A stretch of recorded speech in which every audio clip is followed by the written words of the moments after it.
டெசர், cotton, linen, organza இது எல்லாமே நம்ம பார்த்துட்டோம். இன்னைக்கு நம்ம பார்க்க போறது ஒரு புது மெட்டீரியல், ஜூட் காட்டன். ஜூட் காட்டன்ல பத்திக் பிரிண்டோட வர்றதுதான் இன்னைக்கு நம்ம பார்க்க போற சல்வார். இந்த சல்வார்ல ஃபுல் டாப்புமே இதே பத்திக் பிரிண்ட்ல தான் இருக்கும். அண்ட் இதோட பாட்டம் வந்து பாத்தீங்கன்னா கான்ட்ராஸ்டா வரக்கூடிய ஒரு கிரே காம்பினேஷன்ல இந்த பாட்டம் கொடுத்துருக்காங்க. அண்ட் பாட்டம்லயும் வந்து பத்திக் பிரிண்டோட வரும். அந்த பத்திக் பிரிண்ட் கீழே கால் கிட்ட மட்டும் வர்ற மாதிரி கொடுத்துருப்பாங்க. சோ அடுத்து நம்ம இதோட துப்பட்டாவை பார்க்க போறோம். இந்த துப்பட்டா வந்து பாத்தீங்கன்னா டியூவல் கலர்ல வரும். அந்த கிரேயும் இந்த ப்ளூவும் கம்பைண்டா வரும்.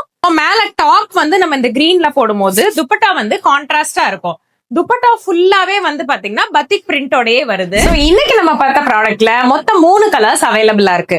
இந்த blue with grey combination and wine colour with olive green combination. இதே கலர் உல்டா தான் பாத்தீங்கன்னா olive green with wine colour combination. இந்த 3 ஷேட்ஸ் நம்ம கிட்ட அவைலபிளா இருக்கு. சோ உங்களுக்கு தேவையான கலரை நம்ம கிட்ட புக் பண்ணிக்கோங்க. அதுக்கு கீழே தெரியுற நம்பருக்கு வாட்ஸ்அப் பண்ணுங்க.